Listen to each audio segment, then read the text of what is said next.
하나님이 나타나십니다. 밤에 나타나서 절대로 너희들은 나를 떠나지 말아라. 그리고 너희들이 꼭 형통할 수 있는 길 세 가지를 제시해 주었습니다. 그 말씀이 어제 7장 14절에 있었습니다. 내 이름으로 일컫는 내 백성이 그들의 악한 길에서 떠나라. 악한 길에서 떠나라. 두 번째, 스스로 겸비 낮추고 기도해라. 그리고 하나님을 찾으면 하나님이 들으신다. 하늘에서 너희들의 기도를 들으신다. 세 번째, 그들의 죄를 사하고 그들의 땅을 고쳐준다.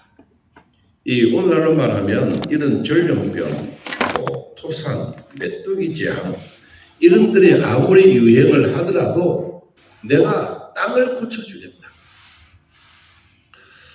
이 농사 짓는 사람들에게 중요한 것은 씨앗도 중요합니다. 그리고 벌레 잡아주는 농부의 손길도 중요합니다.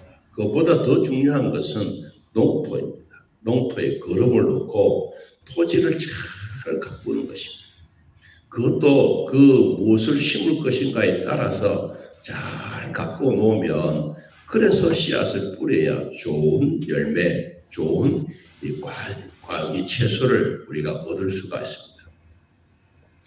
그런데 농부는 그런 일은 하지는 아니하고 그냥 자기 머리로 자기 생각으로 씨앗을 갖다 뿌리면 그것은 돌짝밭이 될 수도 있고 길가도 될 수도 있고 또한 가시덩굴 속에 씨앗이 떨어질 수도 있습니다. 농부가 해야 될 일은 뭐냐? 땅을 잘 해주는 겁니다. 이 하나님이 이 땅을 고쳐주신다. 이 땅을. 전염병이 돌고 위험한 일이 있고 메뚜기 재앙들이 오고 이런 일이 올 때 하나님이 땅을 고쳐주겠다. 여러분, 땅 속에서 나오는 식물들은 너무너무 귀하고 좋습니다. 저는 아파트 1층에 살고 있습니다. 그래서 1층은 조금 이 화단이 있습니다. 땅이 있습니다. 그래서 거기에 이 호박을 심었습니다. 호박 3포기를 심어놨는데 이 2포기는 죽어버렸습니다. 그런데 한 포기가 살았어요. 이놈이 자라면서 잎사귀는 뭐 어마어마하게 커지고 줄기도 뭐 우리 아파트 이 1층에 확 뒤덮을 만큼 엄청나게 많았습니다. 속으로 저 빨리 잘라야 되겠네.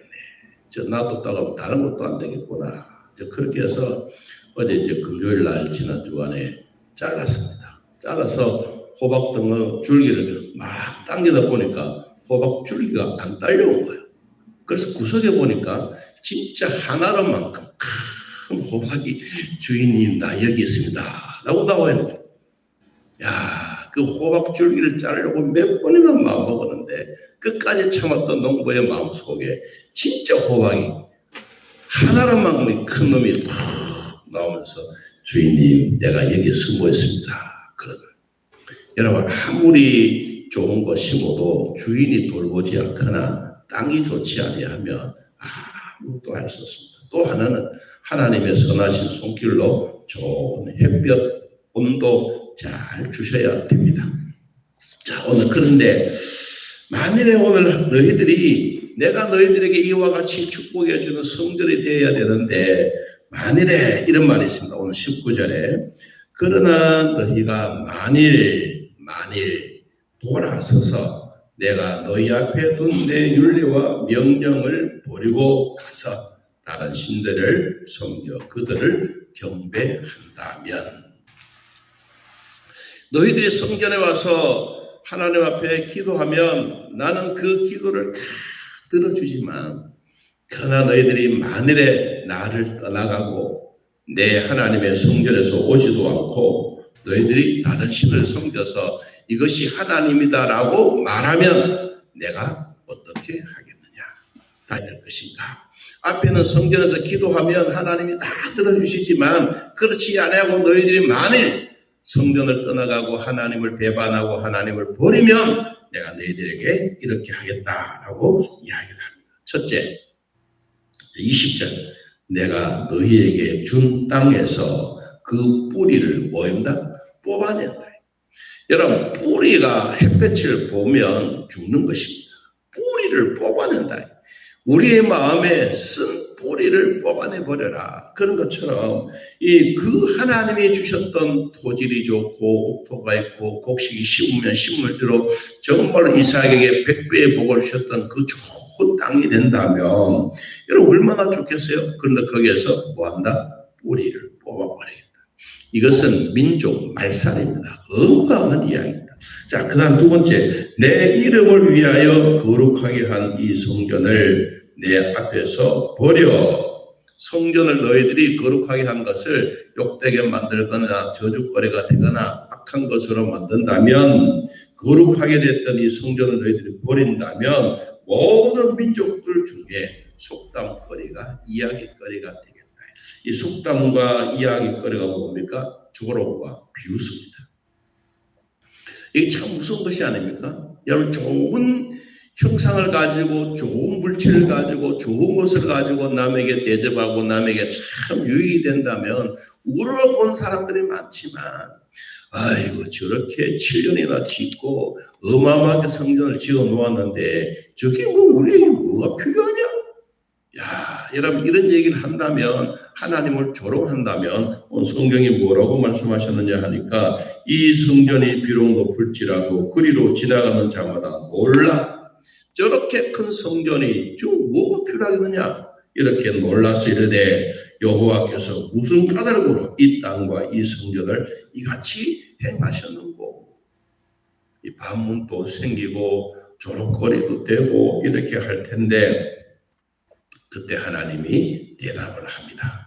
자, 너희들도 내가 하나님의 성전에서 기도하면 내가 다 들어주는 것처럼 너희들이 내 나를 떠나고 나에게 돌아서고 다른 신을 섬기면 내가 너희들에게도 세 가지를 하겠다. 자, 그 이야기를 대답합니다. 22절. 첫째, 그들이 자기 조상들을 애굽 땅에서 인도하여 내신 자기 하나님을 뭐하고? 버리고 하나님을 절대로 잊지도 말아라. 이스라엘 백성들에게 하나님이 늘 강조하신 것이 뭐냐? 너희들이 애굽 땅 종되었을 때 내가 너희를 인도하여, 그래서 너희들은 하나님을 잊어버리지 말아라. 잊지 말라고 계속해서 당부합니다. 오늘 하나님의 성전이 뭐가 필요하냐? 저기 뭐 하나님의 언약궤가 있다는데 뭐가 필요하냐? 아이고 전쟁이 일어나도 막아주지도 못하는데 뭐가 필요하냐? 재앙이 왔는데도 교회가 뭐가 필요하냐? 오늘날로 말하면 어마어마하게 이야기하는.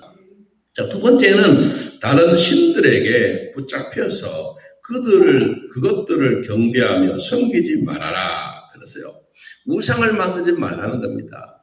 여러분, 우리가 이 속죄죄를 드릴 때 하나님 앞에 제일 먼저 우리가 말씀하시는 것이 뭐냐면, 하나님의 이름으로 죄를 짓지 말아라. 하나님 외에 다른 신을 섬기지 말아라. 우상을 만들지 말아라.